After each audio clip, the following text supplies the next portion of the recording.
Okay, so due to the special way in which my fraps works, I forgot to record the sound from my mic for this. So we get to watch me play in real time, and we get to listen to me not play in real time. I can commentate on my own play. Fortunately, I know how I do. Okay, so I think at the moment I was just looking through and telling you what I changed. So I added in the cool taskmasters, took out the executes, I took out a Stormwind champion, and I put in Adventure Comas. And then I believe I took out the Gorobashi Berserkers, and I made myself a Raging Worgen. Let's see if I do that. So yeah, I want a Raging Worgen, because I have a Tauren Warrior at the moment, and it's not as good as a Raging Worgen in terms of enraging, because the Tauren Warrior's taunt tends to get killed, because it has taunt. With the Raging Worgen, you can actually protect it behind other creatures with taunt. That's why I like it. It also starts with more attack, so it goes up to basically 8 damage a turn. So it actually gets more damage per turn as opposed to the Tauren Warrior. Yeah, just looking through the deck, I think it's still fairly solid. There are some cards that are probably just about outliving themselves now. So things like the Razorfen Hunter are probably a bit out of date. And it might be time for another better card, maybe like another Harvest Golem instead of the Razorfen Hunter, because I'm starting to rely less on those Warsong Commander charge rush type things.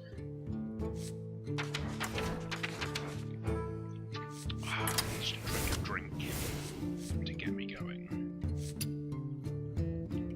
So yeah, I think things like the Razorfen Hunter could be changed very soon, perhaps for another Harvest Golem. Maybe another Earthen Ring Farseer, although I don't think I really need too much health. I think one Shattered Sun Cleric is enough, because 2 runs into the problem of getting 2 in the draw, which is not actually that great. But apart from that, I'm actually reasonably happy with the way my deck is going. I might swap out the Bloodfen Raptor for another Swampoos, because the Swampoos is better. I'm not quite sure why the Raptor is in there. As of recording this, I've actually done the episode after this one as well, so it stays in the game, it stays in the team for at least another 6 games.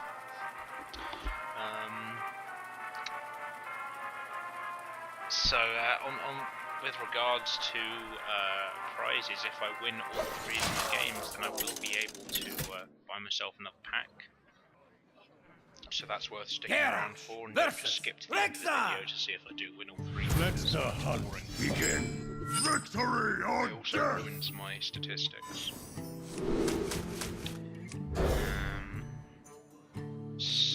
Nothing to play on the first turn. Probably want to go turn 2 Warax, turn 3 Worgen. Hunters tend not to run Swampoos. Greetings. Hunters have some decent 3s already, Greetings, and traveler. Swampoos just overloads it a little bit.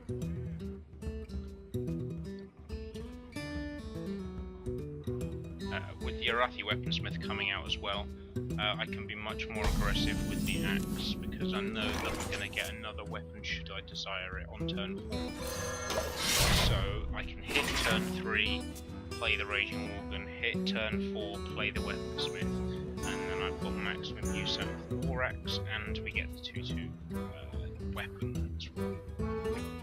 Especially since he went for the steady shot, it's pretty nice. Go for the hits, get out of Raging Worgen. Now this particular hunter, I'm not quite sure how the deck was built, because it was really a rush down deck. It was kind of weird because he didn't have all that many tiny little minions, so I wasn't quite certain how it was being played. So yeah, I said before I could play the Arathi Weaponsmith, but instead I decided to play the Bloodfen Ramsey because he keeps the same amount of damage on the field, and I also get some health back. So I actually gained some damage because we also burnt an arcane shot from him. Unfortunately now that does mean that if I play the Arathi Weaponsmith then it does get killed by the so I think here best play might be Swampu's Armourer. A lot of hunters run Eaglehorn Bow, but they tend to be rushdown hunters or secrets hunters, and this looked like neither of them fairly controlled hunter. So I don't think playing the Swampus was all that dangerous. Getting Misha was really nice for him, because it meant I couldn't kill his Cobra straight away, and it means it's going to be a problem for me later on in the game.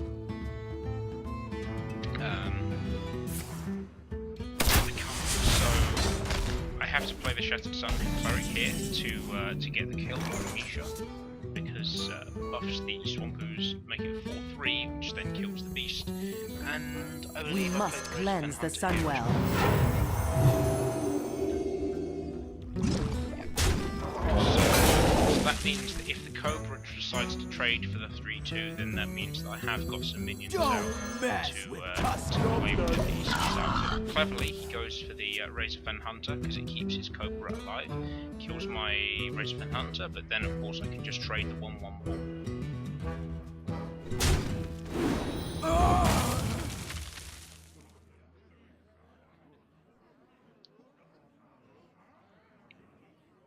So he played Unleash the Hounds. Personally, I think that's a waste. I think to buff up the Warlord is nice like that, but I think the value gained from the Frostwood Warlord is diminished by the fact that you only get 2 dogs out of it. And with the Spellbreaker draw as well, suddenly it becomes quite uncommon. The Spellbreaker here is really good against the Frostwood Warlord, because not only does it take away a 3-3, but it also now trades for the Frostwood Warlord, and then the ability to armor your up as magic well shall means not that save the base is going to do. So we're getting to 7 mana stage now, which is where most hunters tend to run out. Well, certainly most rushdown hunters tend to run out. So it's clear that this is not a rushdown hunter. And now there is a problem of the core hound. Ogre, I think, is the best play, and then armoring up because you're going to be taking 9 damage, most likely here. The core hound is probably going to go. That would be the most sensible tactic. Because if he was looking at my hand and saw what I drew, he knows that the other 3 cards that I have don't get rid of his core hound. So if he can just keep hitting me with the ogre, I'm essentially top decking to try and get rid of it. However, this play here, the kill command play to bring it down to 2 health, was an obvious play for Explosive Trap. However, Explosive Trap only works when you hit the hero, so he actually wasted the kill, which was a shame.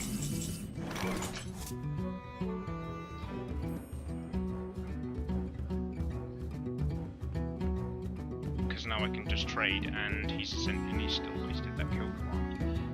Now the ability to play both the Arathi Smith and the Spiteful Smith means that I can have the ability to get out a really powerful weapon later on. Again, it's important to save the weapon's charges here, because it only has 2, so you want to get as much damage out of it as possible. Plays minions, you can run the Spiteful Smith into those minions, and then you can power up the weapon. Again, it's another very tame Call the Hounds play here. Quite weak, I think. And it doesn't even kill the weaponsmith, so I can actually kill kill the scavenging beam should I desire. But I think here the best play, looking back on this, is to hit the Houndmaster with the 3-2, hit him in the face with the 4-2 weapon, and then hitting the Hyena for 4 with the Spiteful Smith.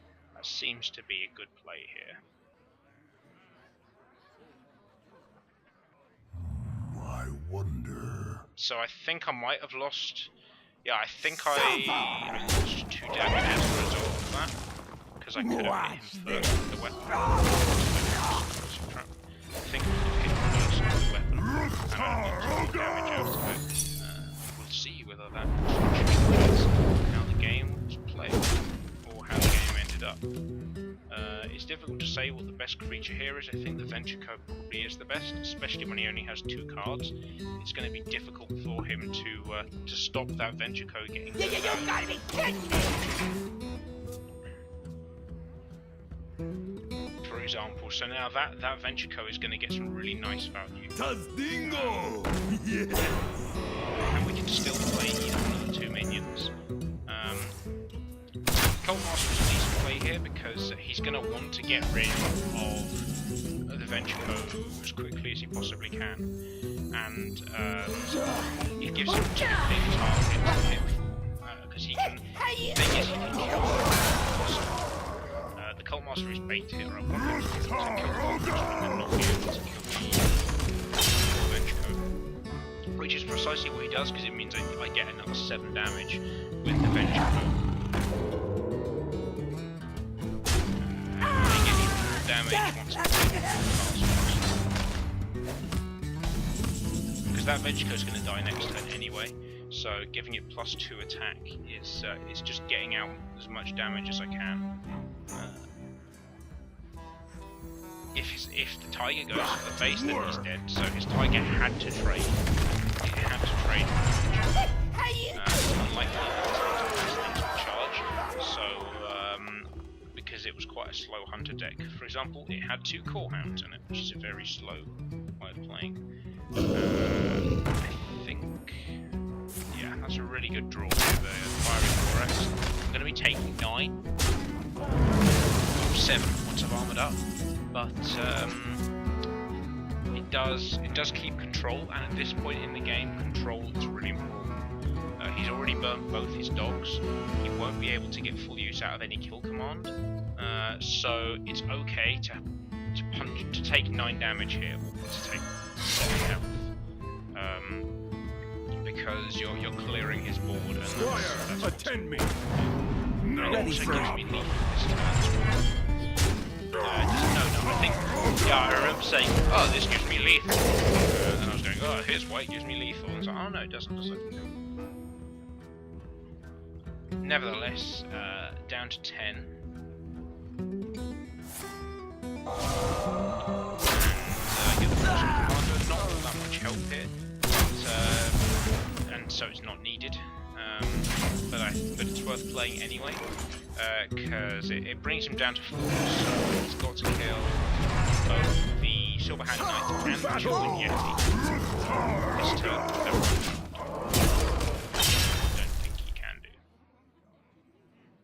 Only Deathwing will save him now.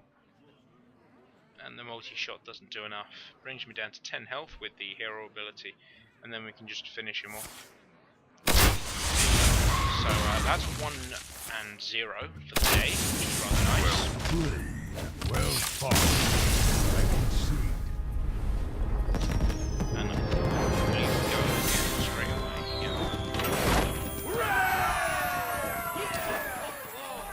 One nice thing that I've seen is that if you reach rank 20 in a season, you'll earn that special season's back. So that's quite nice. It's just a nice little extra thing that they're bringing in.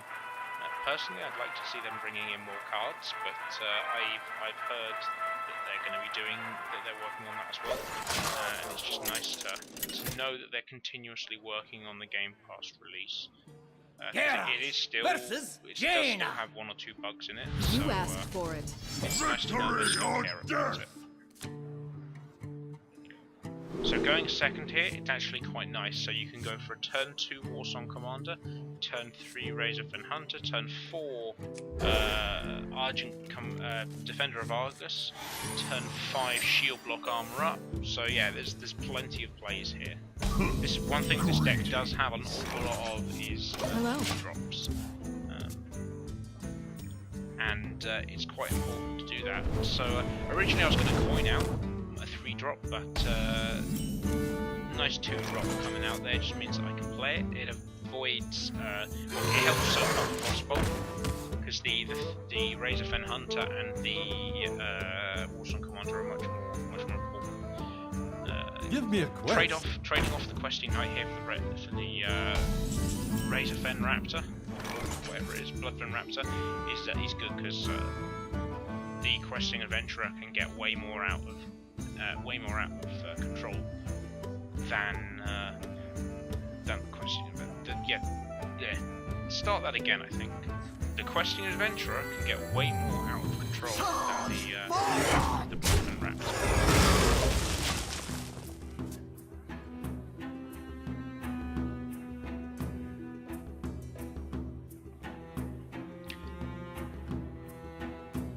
So him playing a Dalaran Mage kind of suggested to me that he's playing a very spell-heavy deck.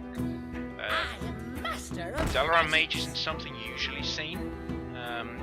It's not that great a card. It has a reasonably high health pool, but it's, in my opinion, it's not actually that good. It's 3 mana for a 1/4.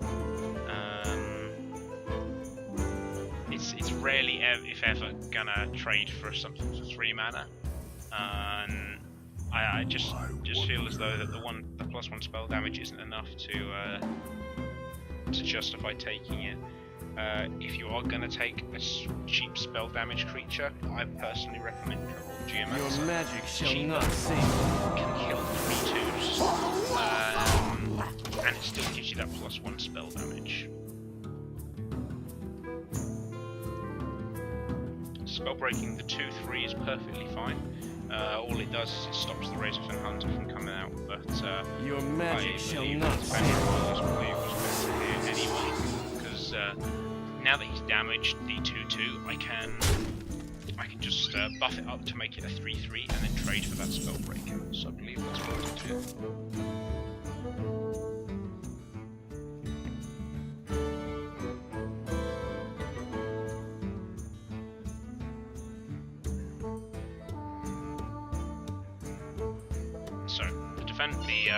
Defender of Argus comes out, giving me a 3/3, which trades for his 4/3, and then gives me a 5/4, which does some nice damage. For Argus. And 1/2 now with no spell damage at all. Isn't very scary.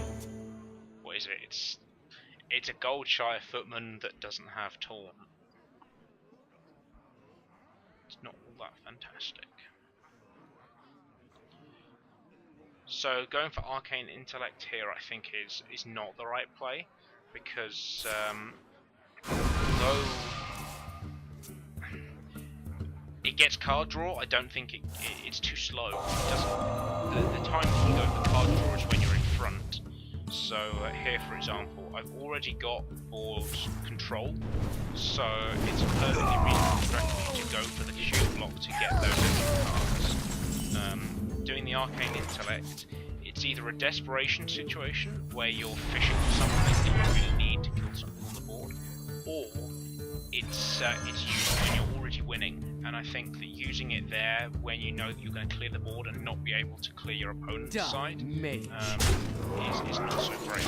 All the fireball there, which seemed massive overkill, suggests that you really didn't have all that much to deal with. Master of magics.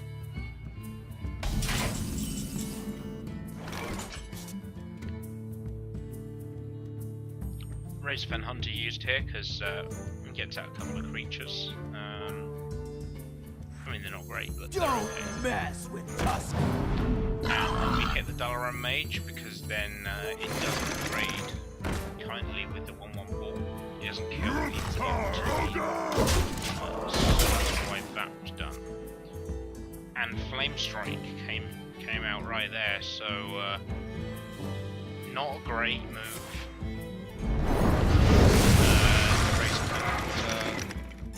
gives the appearance of value when you flame strike. If you count up the amount of cards that were burnt there on the flame strike, he got half a harvest golem and he got a 3 mana costs worth of creatures, so he probably got about 4.5 mana's worth of value for a 7 mana card. So he probably lost 2.5 mana. Behold the might of Storm! And then after the flame strike comes out, comes the Argent Commander and Swampu saying, "Hey, you know what?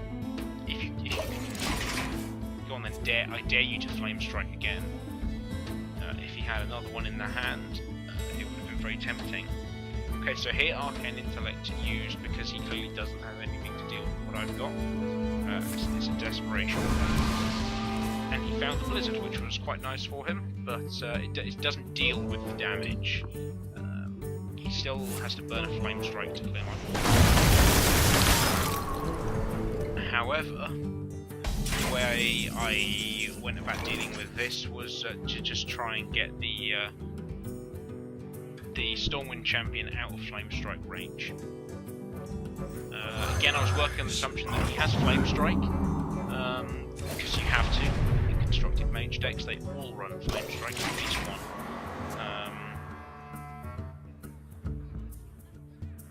And I just think that until you've seen at least one of them, you have to be careful. For example, so that was his 2 flame strikes that he'd burnt there. It wiped my board, but again, he spent 2 cards to wipe it. And I personally think that the value there, considering he'd already burned a Blizzard on that, was pretty easy for me.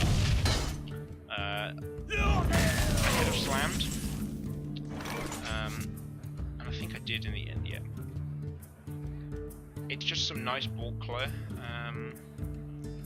And then putting out a big scary creature just to say, well, you've burnt your flame strikes, now let's go about burning off those polymorphs. You gotta be kidding me!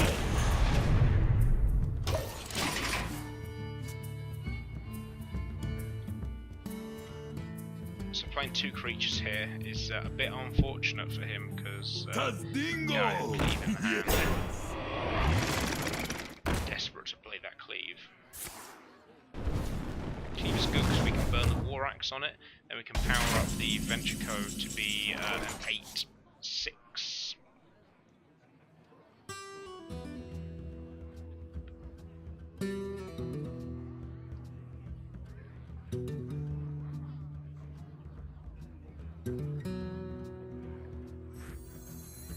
What now?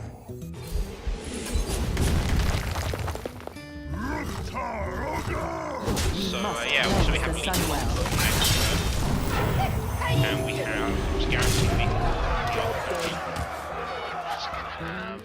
have 5 cards to deal with the Arcanine Reaper, and nothing that he has deals with it. So he uses the Wilson spell damage to get the Arcane Explosion off. For this? He should have done the Geomancer first because he might have been able to kill. He'd have been able to kill the Venture Code next turn, but unfortunately for him, the Arcanine Reaper comes out and gets the required to take the game. Well played. 32 seconds left. So then we go on to charaters, which is real nice, rank 18. And if we win the next game, then we get a death. We get another pack as well, 95. So we'll go for one more. I say we'll go for one more as though I'm playing the game. I'm not. I'm watching this.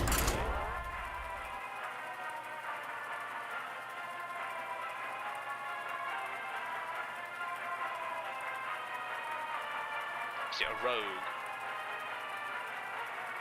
No, it's a mage. See, can't even win games. That's how impressive it is. So it's pretty poor opening hands. They're very expensive. You asked for it. Victory or death! Trying to get some 2s and 3s. I think the Raging Wolf comes out, perhaps? No. See, I don't know my games at all. At least we have a turn 2 play, and also a turn 3 play, and also turn 4 and turn 5, and sort of turn 6 maybe. Great. Because of the hero.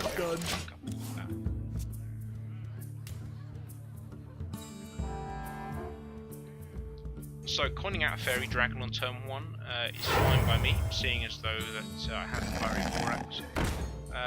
I'm always wary about coining out creatures on the first turn, purely because that can happen. Now that Fairy Dragon has got no value. Trading minions for health early on in the game is fine because you have lots of health. And so after the first 2 turns that he's had, he's used the coin, he's used a Fairy Dragon, and he's only used his hero power. And in reply, I've managed to kill his Fairy Dragon. I've managed to get board control, and I've managed to have almost a good health advantage. Played the Shattered Sun Cleric here because there was nothing better to do. We must cleanse the If you have Sunwell. a minion, it's always better to play a minion because you keep the forward tempo going. Even if that minion dies, you're forcing your opponent to use his own mana that he could have used that turn to kill whatever you send out.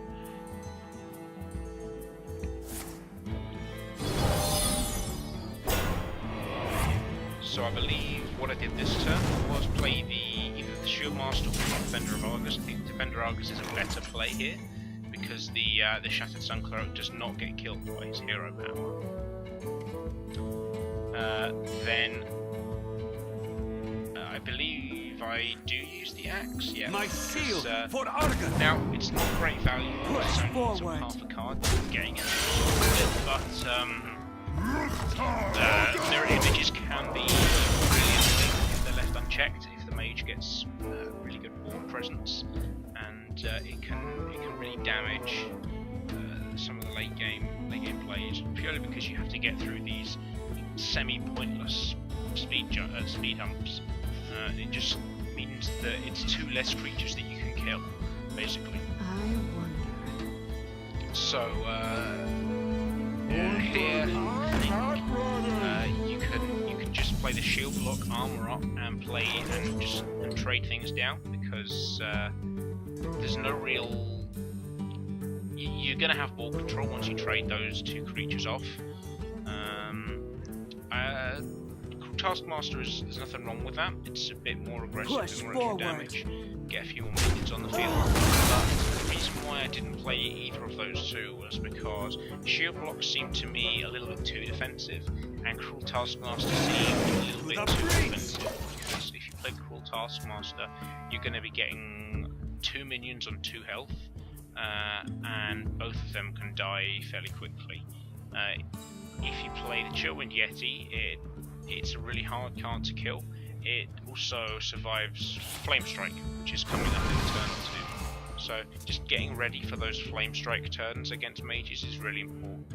Because if you have too many small creatures out, then your whole strategy could come crumbling down.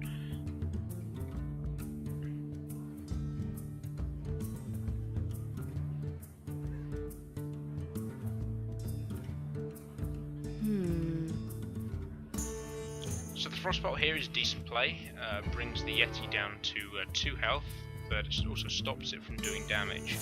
I mean, yeah, it's not a great use of Frostbolt because, well, it doesn't actually kill anything. All it does is stop damage for a turn. If you have Ballista as a comeback, then maybe it would have been a bit better. But even then, Blizzard isn't that great value here. It's only going to do 2 damage. And if he doesn't have a comeback for it, then if he doesn't have a play next turn, then he's going to be stuffed anyway. Polymorph on the Ogre, which is fine. And the Arcane Explosion to finish off the sheep. It doesn't really accomplish anything else. It also shows that he doesn't have Flame Strike, because he could have just picked up his hero ability and saved the card. It's good. So this is a good turn to use Shield Block. What's the worst case scenario if you use Shield Block? Well, if he sends out some minions, you have Cleave ready. If he Flame Strikes, then he's done what? 3 damage.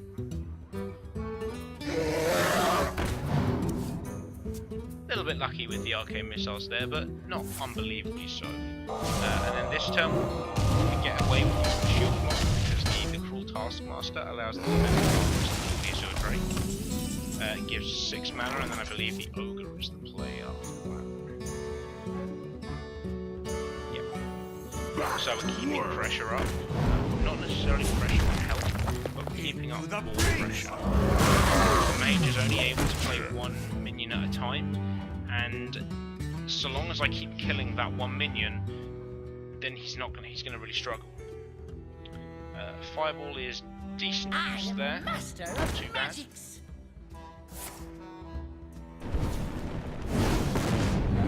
However, Slam does mean that I can both kill that Dalaran mage and draw a card and keep my stuff on the field.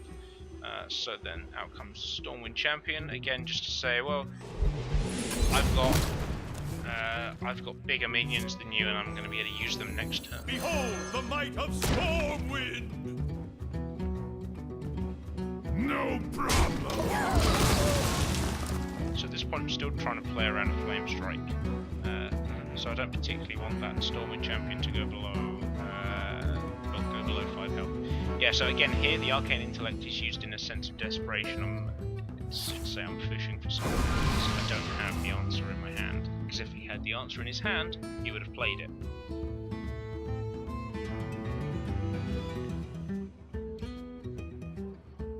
So the Ironbeak Owl silences 6/6, which doesn't immediately get rid of it. And the Frost Nova is purely used as a delaying tactic.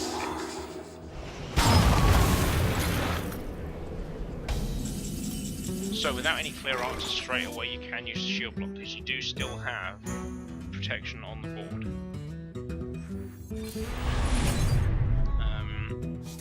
And then without any answers coming on the card draw, I still have another answer in the Tazdingo because now he's going to have trouble getting through the Torn.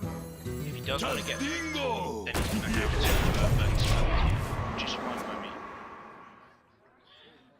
If he burns a Fireball on something, then I'm still going to have either Tazdingo or the Stormwind Champion up at the end of the turn.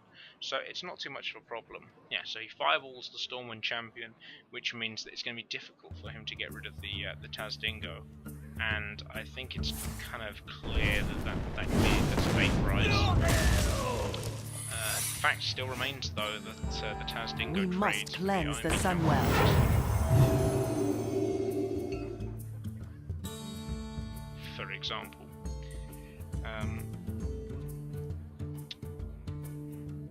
So the use comes out, the mages under weapons, and then I believe the Cruel Taskmaster comes out too, because then you can get 2 cards out.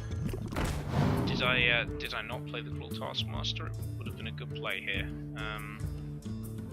No problem! I went the archery just to try and get some more damage down. Guarantee the damage for the turn. Yep, Vaporize comes out. It's perfectly fine for me because we can hit him for 5 anyway. Man!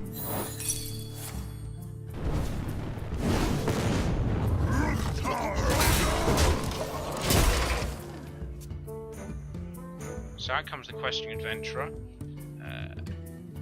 Does he have the ability to make it dangerous is the real question. Give me a the quest. answer is no. Because no matter how much he buffs it, I'm still going to be able to cleave and kill We at the must very cleanse worst the Sunwell. minion.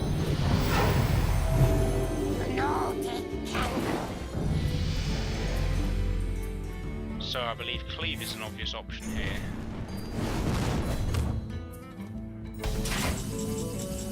Alternatively, yeah, go for the axe first. Guarantee that you get 2 kills with the cleave, and you're on such a high health, so much armor, it doesn't even matter. So the mage has got rid of his deck, so he's now double deck. Now the Frostbolt comes out, delaying the inevitable, and then the ping kills off the Swamp Hooves. However, now is probably a good time to play the Master, I would imagine. Master Razor Van Hunter could be quite nice here.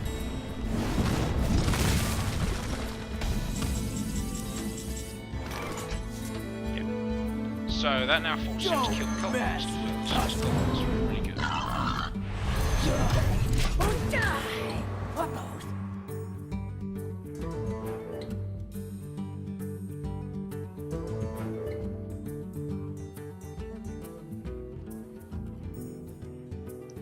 Arcane Explosion gets a card draw, and then the ping goes on the Coltmonster. For some second I thought we were going to go for the Yeti, but no, the Coltmonster's the better option here. Then you can get some nice damage down. You can get 10 damage down on the field. You don't have to play it this turn though. So I didn't play the Corcoran Elite because it's better. You gotta be safe. So the moment he thinks, oh, well, if I can clear his field, it's fine. Or if I can kill the Ventrico and the Yeti, then I'll be fine. But no, he concedes and I get the win, so that puts me at the top of rank 80. And it also gets me the 10 gold required to advance.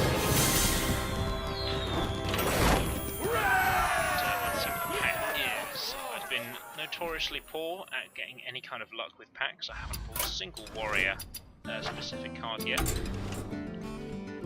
And looking around the packs, I get a single rare for the rogue, and then nothing for the warrior. Because that would make this whole thing far too easy if I got things that helped me. So it's time to get rid of all the excess cards.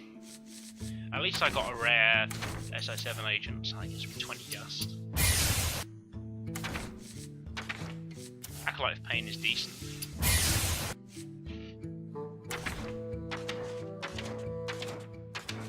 A second Ventrico. And Priestess of Illusion. I was like, oh, we'll get rid of that straight away. Pull a card. Likewise, we don't need 2 Ventricos, so we'll get rid of the second one. And I thought we'd get rid of the Ravenholt Assassin too, because I couldn't see how it fits into the deck in the near future.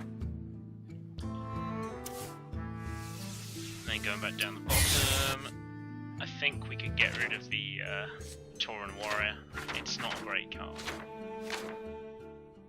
And also the Jungle Panther.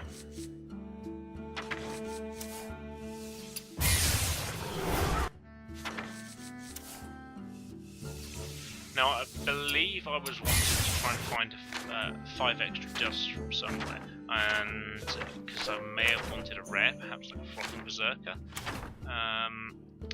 and I could have got it if I'd have destroyed an Acolyte of Pain, which seemed fairly reasonable, but I think in the end I decided not to get anything and save up for that Frothing Berserker, because that means that I could put more Whirlwinds into the deck anyway.